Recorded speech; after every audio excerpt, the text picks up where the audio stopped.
you in a minute. Just introduce yourselves when we bring you in. All round, yeah. Go from left to right, so Ready? when 5, Sheffield Wednesday 4, to round. 3, 2, 1.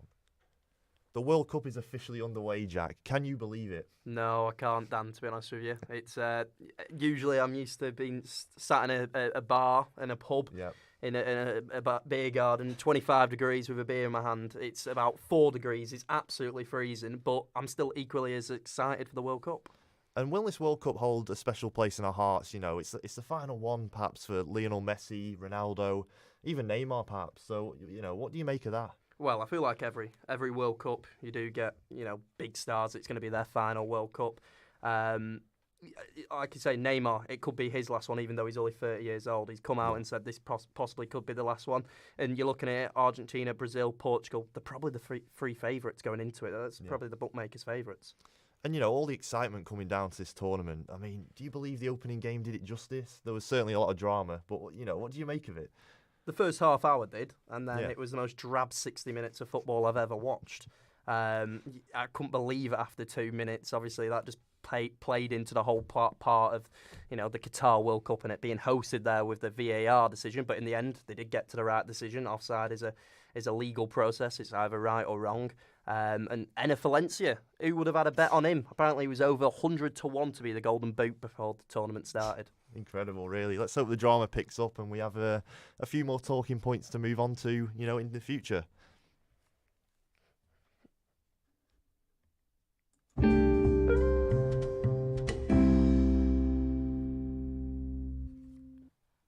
How are we doing? Welcome to the start of the weekend. We are the World Cup Que Sera Qatar, a podcast produced and presented by sports journalism students live from our radio studios in Preston. I'm Jack Goodwin. And I'm Dan Baldwin. And in a moment, we'll be talking to our guest, former Blackpool and QPR manager Ian Holloway. But also joining us in the studio is... Yeah, hi guys, I'm Dan Gallagher. I'm a Manchester City fan, but I'm also a third-year sports journalist student here at UCLan. Hi guys, I'm Harvey Redmonds. I'm a first-year student and I'm also a PDRL winner, World Cup winner. Hello, I'm Zach London. I'm a first-year student at UCLan Sports Journalism and I support Sheffield Wednesday. Hello, I'm Nathan Salmon. I was here last week as well, so I've done well to stay on the podcast, to be honest. Some would say we've heard too much of you already, Nathan. We'll be back to you lot in a few minutes, but first we were joined this morning by the legendary former football manager and media personality, Ian Holloway. Here's what he had to say. So, Ian, first of all, what do you make of the World Cup being hosted in Qatar this year, and did you watch the opening game yesterday? Well, that's two questions in one. I will answer the first one first. I was fuming about it. Never agreed with it. I didn't think the timing was right.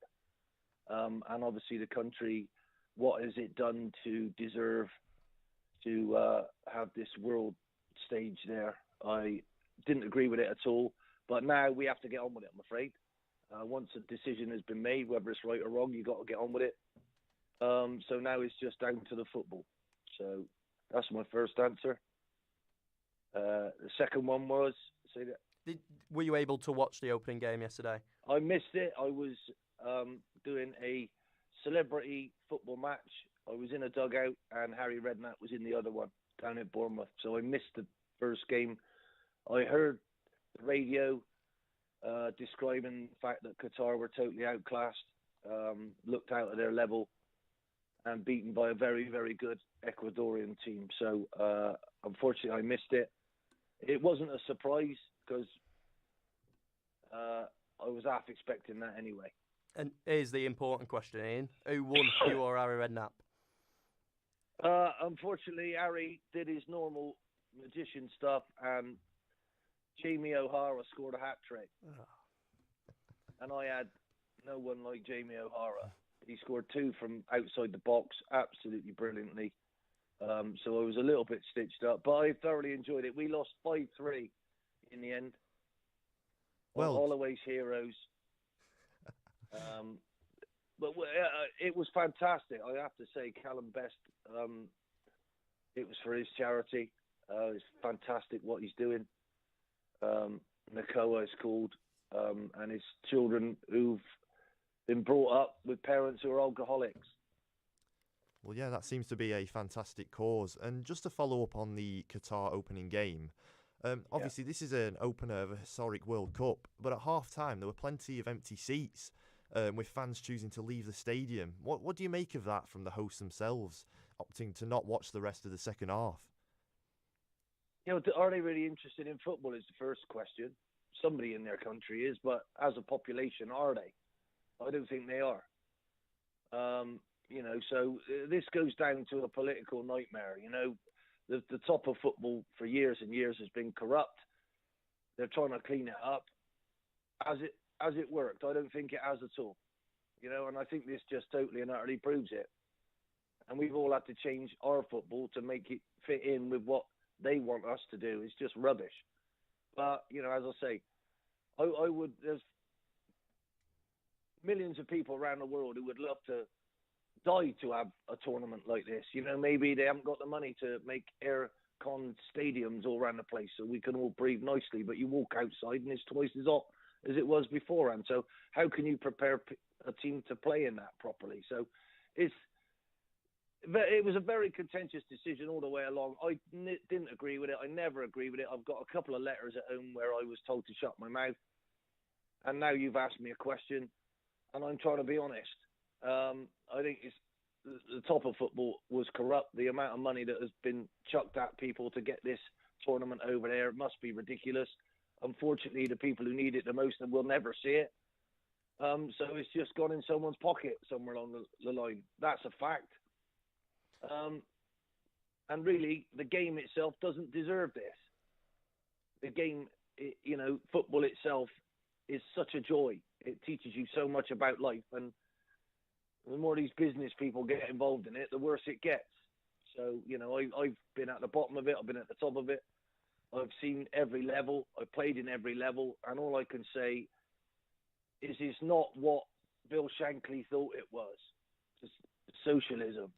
When we all work hard together, we all get a fair share of it. I'm sorry, the world ain't like that, Bill. I wish it was.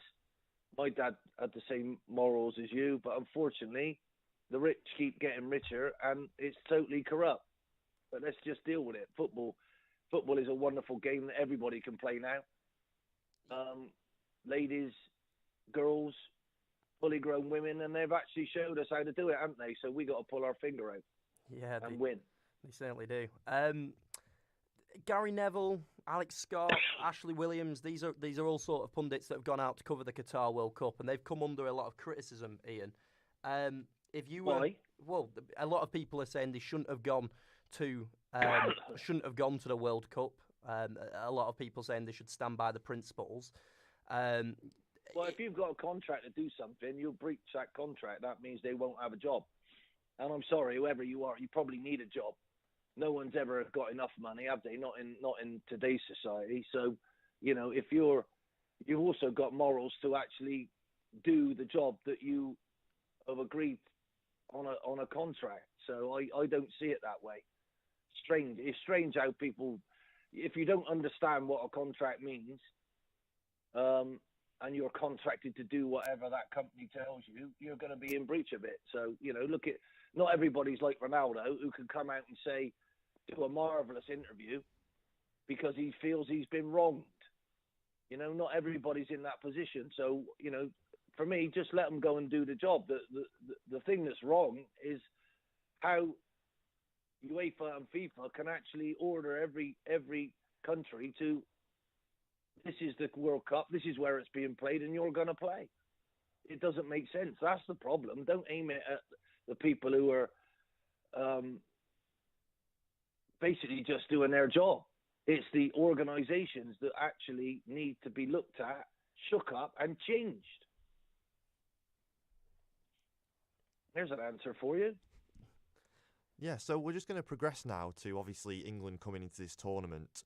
And if you were the manager of England yourself, what would you do differently to Gareth Southgate? And who would be some of the first names on the team sheet, in your opinion? I don't think he's done. I don't think he's done anything wrong. I think he had a terrible decision to make after a huge, highly competitive, Premier League season. We had a friendly, which was friendlies, which were cleverly guised as a new competition to play in. So what would you do? You play your best players in every game? Or would you give them a rest and try some of the other ones who ain't played yet? And unfortunately, he did that. It became horribly unstuck against Hungary at home, where he was being booed. Everything then turned around to the fact that, he cost us. He cost us the World Cup. And I don't understand. We were making brilliant progress. He was doing a fantastic job. He led our country like the man he is. Always stands there and takes responsibility, never blames anyone else. And he was juggling the most difficult thing about the job brilliantly, in my opinion, by bringing in young players and giving them a chance to play when they are still young and they're fresh and we have their exuberance and their fear of failure. Unfortunately, he couldn't keep his senior ones in it. They needed a rest because of this tournament and when it was.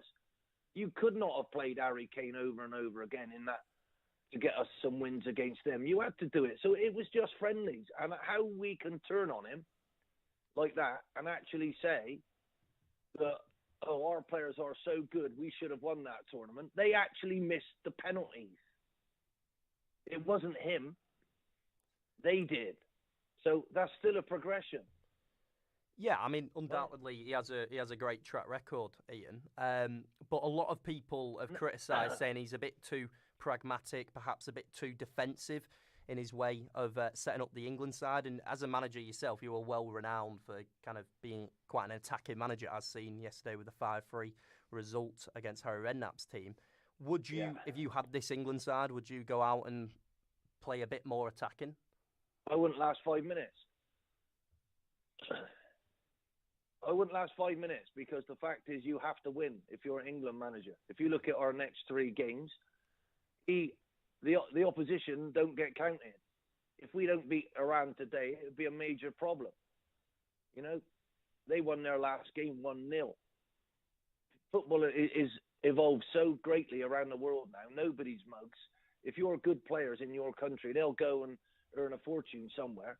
They might not stay in their own country. So every single game is a total challenge, right? And I think he's done so brilliantly to deal with the press, to deal with our fans. And I remember we made a wonderful book by The Sun in 2018, thanking Gareth and the lads for coming third, right, in the World Cup. Apparently that was great. Now, if he don't win it, he's useless. I'm sorry, I'm not having it. I think people who support football clubs around are gone mental on this. It doesn't make sense. It really doesn't. He was a defender. What do you expect him to do? You know, the problem in both games, the both important games, Croatia, we went 1-0 up really early. And against Italy, we went 1-0 up really early. And the mentality of players, if they're 1-0 up, not the manager, the mentality of players is to think they have to protect something. If we'd have gone 1-0 down, I think we might have won both those games. You never know, do you? But I cannot believe how people cannot give Gareth the praise that he deserves. Our players haven't been good enough to win things for years. They haven't. Hi, Ian. Not the manager. Sorry, it's Dan here. I was just going back to something you said earlier about the players. You believe in the players are at fault for the Euros final, which I do partially agree with. Do you not think Southgate has to shoulder some of the responsibility for bringing Rashford and Sancho on, especially Rashford, who'd barely kicked a ball all tournament, to take such a decisive penalty in the 118th minute? I'll tell you what, like, I've got some knowledge that you might not have, right? And I'm not being big-headed. I'm just saying I know how it works. You'll be on the training ground.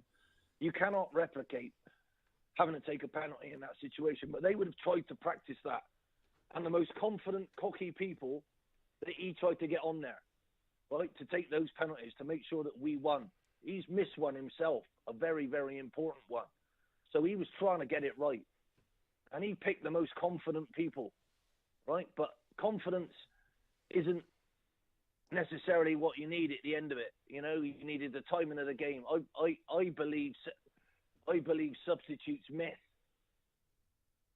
And if you look back at it, substitutes have just come on they're not in the game, they're not in the heat of the game, they miss. But in training, they would have scored more than anyone else. So he tried to win it in the way that he saw fit. And the fact was, Marcus Rashford, who's a magnificent young man, took his penalty. I don't like the way he takes them, but he does it normally. He didn't change the way he takes it. He has a little stutter up, and he hit the post. If that one would have gone in, I think the other two would have been an awful lot easier. And in hindsight, I'm sure he would have changed that lineup. You know, I'm sure he would have changed that lineup. But he thought it, he planned it, and unfortunately, it didn't go our way. You know, and that's the way it is. I would have personally liked to see Raheem Sterling take one. You know, your senior players, but maybe they didn't want it. And Gareth knows all of that. So I cannot possibly blame Gareth for what a fantastic job I think he's done. I think the players haven't been and aren't good enough. Ian, it's Nathan again. So we're talking here about the penalty shootout. For me, that was I'd say it's one of the best and worst moments of being an England fan. Granted, we got to the final, but we did lose out. What are your best and worst memories watching England, if you have any? My earliest memory ever was being thrown up and down by my father. And I had no idea. I was 3 years old. I was out in the street and he was literally throwing me up and catching me. And I can remember it as clear as day. I can remember how happy he was for a couple of years. And that was in 1966. And the horrible thing for us is we haven't done anything since. Yeah, and we've had manager after manager who ends up having a centre forward bigger than him, and he can't take him off. We've had some brilliant managers who Gary Lineker was bigger than Alan Shearer was bigger than the manager, and we couldn't bring them off. We've got the same now with Harry Kane. No player should be bigger than the country, you know. So it's ridiculous. And we won something when our manager went totally against the press. He left out everybody's favourite in Jimmy Greaves, and he played Roger Hunt. And luckily for him, we managed to win. And luckily for him, it didn't go to penalties because we might have lost that anyway. So, you know, at the end of the day, we'll always be very grateful for Jeff Hurst. But, you know, I'm looking at what Sir Alf Ramsey did. He was not popular, never has been, until he won something. And poor old Gareth's getting hammered left, right and centre. And I can't stand the fact that those lads aren't brilliant, you know. What has Saka done for England yet? He's playing really well for Arsenal. He hasn't done it for England yet. And he's missed a penalty. You know, Sancho, what have you actually done yet? You know, you might be potentially good. What have you actually done yet, son? You know, it's weird. But I believe Gareth is doing it how he thinks is right. He's trying to bring them all through. He's not going to hold any of them back. You know, and Michael Owen was good enough to play for England at 18 and score a brilliant goal. So well done to Gareth. A lot of managers wouldn't do it that way. So I will be forever thankful for Gareth in the way that he's doing it. He's been really brave. He's getting stick after stick after stick. And actually, I'm very proud of the way we've tried to do things. I would rather get the ball forward a lot quicker than muck about. You know, everybody's trying to play the Guardiola way at the moment. And I don't like seeing my defenders with the ball all the time. You know, normally your centre forwards, your wingers are really attacking and really good. So give it to them as early as you can, as neatly as you can, and see what they can do. Because I can't stand centre halves having it just on the halfway line, mucking and messing about with it. That ain't football to me. Hi Ian, it's Zach. Wales. Hello, Zach. Wales are also in England's group. Johnny Williams, a player used to manage us in the squad. How do you feel about their chances? Well, I'm dreading it, to be honest, because they have nothing to lose.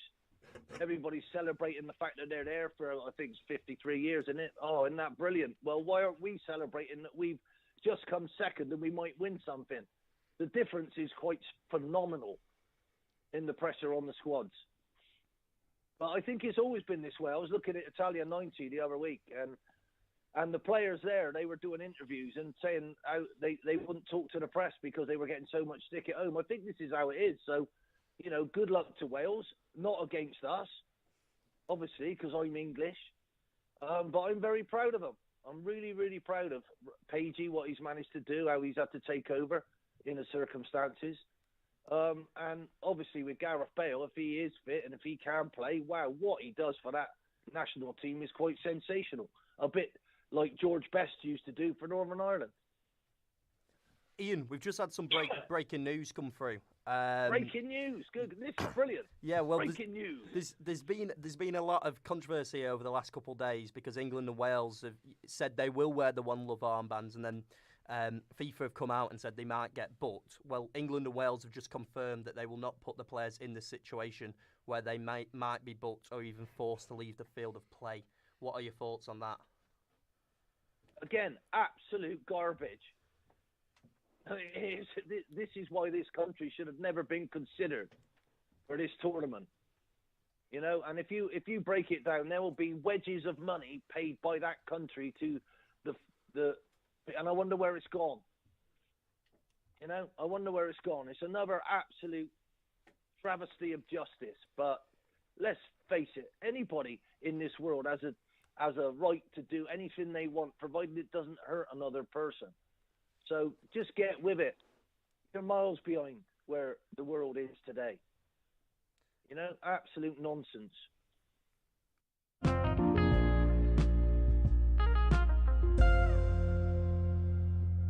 Many thanks once again to Ian Holloway for joining us on this edition of Que Sera Qatar. Now to our studio pundits. Guys, how do we fancy Ecuador's chances to make it out of the group? Do you reckon it was a strong performance, or was it just Qatar were just really, really poor? I think Ecuador did play well, and Valencia looks a great player for them, and his captain as well, but he did get thrown about a bit by the Qatar players. You saw how many yellow cards they got. They do look good, and with Senegal, obviously Sadio Mane doesn't look like he's going to be in the team or playing for them. They could get a second place, but that means they might face England if they win the group. Yeah, I think especially with, like you said, with Mane being ruled out, that's a massive, massive blow for Senegal. But also with Edouard Mendy being out of favour at Chelsea, Koulibaly not being in the best of form, I think if Ecuador can get a result against them, they've 100% take a strong chance of getting out of the group. And I think Qatar were just poor. I mean, Afif, their striker, was the only one who could properly kick a ball, and he was having to drop into holding midfielder. He'd clearly been watching Harry Kane a lot, just because someone needed to get on the ball and pass it around. And they did have times in the game where they did create some good build-up play, but they just had nothing up top and nothing out wide either. So I think it was a convincing Ecuador performance, but I think they were definitely helped by the standard of the opposition. I think as well, it could end up going down to who gets the most goals against Qatar, to be honest, to see who goes through in second place, regarding whether Ecuador or Senegal draw in their game. I expected more from Qatar, to be honest, because they won the Asian Cup, didn't they? Well, yeah. And a lot of people were writing them off, and I thought, well, they're not as bad as what people think, but yeah, they were as bad as what people think. I think everyone was expecting more from them just because, I mean, they've not played. I mean, you could argue it both sides. Their league had taken a 2-month break beforehand just to focus on the World Cup, which no other countries felt the need to do. So it kind of says what it needs to say about them and their confidence in their ability, that they felt like they needed 2 months to prepare. But I think they just, especially with the manager not managing at club level previously, I think BBC said he'd only managed at Barca Youth. That doesn't help. I mean, Barca Youth's a good place to manage. Don't get me wrong, but you it's still not a national need team, the is it, in the World Cup? experience. I felt bad for the goalkeeper, to be honest. He was flapping at everything. I couldn't figure out how when their captain went off, he was given the armband and he'd had 85 appearances. I don't know how he's played like that 85 times and he's still starting the World Cup. I was curious to know what the other goalkeepers are like. But yeah, that was just, it wasn't what I was expecting, especially after all the corruption things. Well, that decision though for this first goal, it was definitely offside. I thought a lot of people were complaining though, weren't they, that it was corruption? But I think it's just everyone's opinion on Qatar in general, isn't it? When it was first shown, I was adamant it wasn't offside, but then when they actually got around to showing because I thought it was just, I didn't realise at first there was 2 players challenging for the ball. In the replay, you could only see one. But after the replays that they actually showed, you could definitely tell it was offside, and it was the right call. Just going to progress to the next fixture then, Senegal versus Netherlands. As mentioned before, what do we make of this fixture? Obviously, Senegal, had a very strong team earlier in AFCON, but the Netherlands, they have some promising talent as well. So, what do you make of this? I think it's going to be an excellent match, if I'm being honest. I can't wait for it. I think with Netherlands, they're looking really, really strong this year. I think people like Godi Gakpo, who's come from nowhere really at PSV, and he's a star in light. Then you've obviously got Virgil van Dijk and Matthijs de Ligt at the back. They are going to be really, really good. And then you've got Senegal, who, yes, they players a little bit out of form at the moment, but they've got some real talent, like the guy said with Mendy and Koulibaly. Although Mane is going to be a real blow. I think with Netherlands as well, you saw Denzel Dumfries. He bagged a move to Inter after that Euros performance. I think he's a key part in there, the way they play, especially down the right-hand side with the 5 at the back. Yeah, and I think, as Jack mentioned at the start about he would put a bet on Enner Valencia, I think Depay is a good shout now, especially after we've seen what Qatar's defence and goalkeeper is like. Depay could... I didn't realise how many goals he'd scored for Barcelona. Everyone's saying he were a flop at Barca. Well, he's still there, but he scored 12 goals last season. He's still had a good record there. Yeah, I think that's because Barca have just gone out and bought every attacking player under the sun that they can, I say afford, but they can't afford it. And he's only like a few goals off Netherlands' all-time top scorer, isn't he? Yeah, he's a different player for Netherlands, I think. Yeah, Steven Bergwijn as well. The stage, players like that do just thrive for the national team, though, don't they? And I think especially with him being a penalty and free kick taker, he's bound to at least give himself a good shot leaving the group stage. Whether or not he can carry that on afterwards or not will remain to see. Guys, you've commented on previously the Qatar manager, Felix Sanchez, how he's never managed at club level. He's mainly been with the Aspire Academy and Barcelona youth teams. At Senegal, you've got Aliou Cissé, who's obviously won the AFCON with Senegal, but he's never managed at club level. Netherlands, they've got Louis van Gaal. He's probably regarded as one of the best managers of the last 20 years. How important do you think it is to have someone with a bit of experience in the dugout? I think somebody who knows both aspects of managing at club level and at international level. He'll know the ins and outs of what goes on at a club every week. International football is completely different. You're only seeing your players 4 times a year, perhaps, maybe more. So I think just having that kind of person behind your team, and he's done well for Netherlands before, and obviously they've got an absolute pool of talent with players coming in. So I think especially in Qatar's case, a manager with a bit more experience, obviously it's hard because you can't just decide to sack him off just for the World Cup when he's been with them for a while. I think in their instance it would have helped them massively because someone with a bit more of experience of playing at a high international level could have helped structure the team more and help give them a bit more of a balance, and just be able to relate to the situation more, because you've got the whole team and the manager are going in for the very first time as the hosts, opening the World Cup, and I think the goalkeeper within the first 2 minutes set the tempo for what the rest of their tournament's going to be like. So I think manager who knows what he's doing in these types of situations would have just been... I don't think it would have made a massive difference, but I think it would have helped them to an extent. We got a bit of breaking news as well whilst we were speaking to Ian as well, didn't we? And it was announced that England and Wales, amongst other nations like Netherlands and Germany, have announced that they will not wear the One Love armband after the threat of the sports sanctions or yellow cards. What do you guys think of that? I think it's pretty poor, to be honest, from the FA, as like the value in football over people's rights. I think they need to do more future to help with that.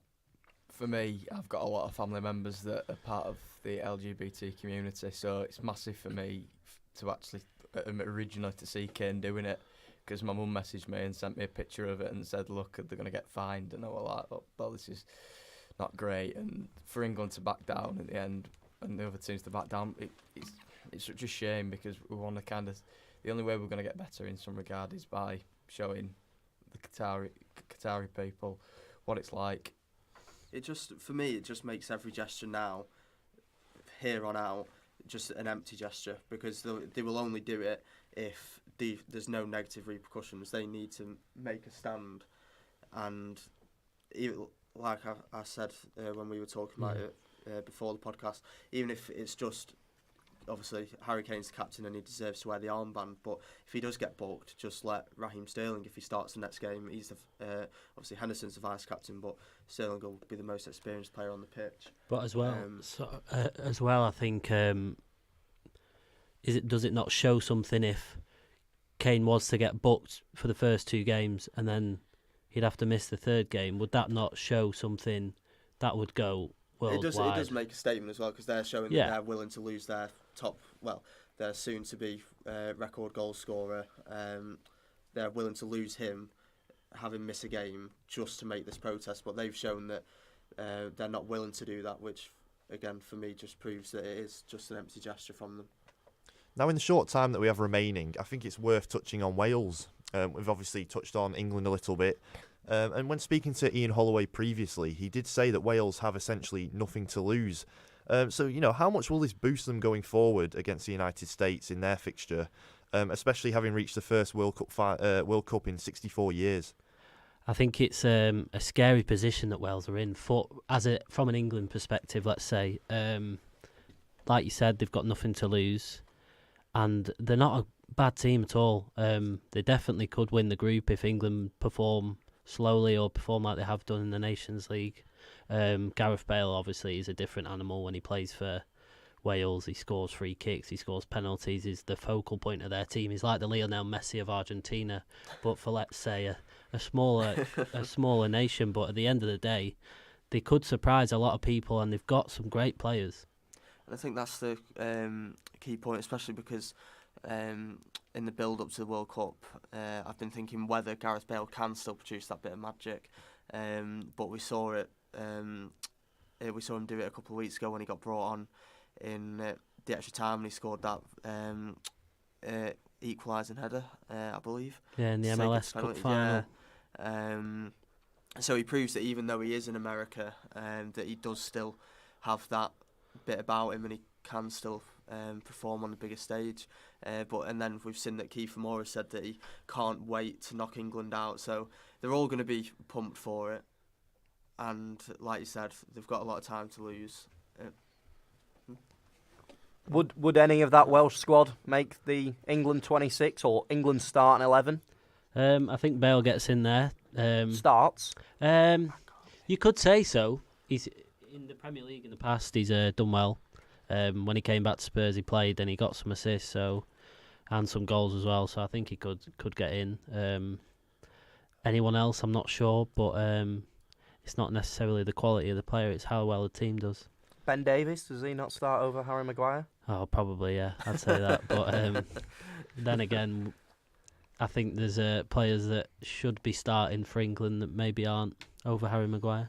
And now I'm going to push each of you for a score prediction of this Wales-USA game. If we start with you, Nathan, and then we go around, just throw it at us. I'm going to say 2-1 Wales. Oh. Bale's going to score at least a free kick, I reckon. We shall see. I'm going 2-1 USA. 2-1, yep.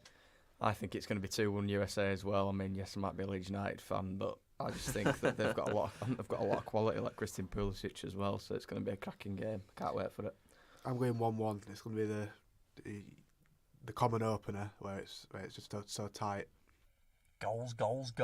A lot of love for the USA, I found, yeah. So hopefully they could very much sneak through if they're on their form. So that's it for today. Thanks to our special guest, the former manager and media personality Ian Holloway.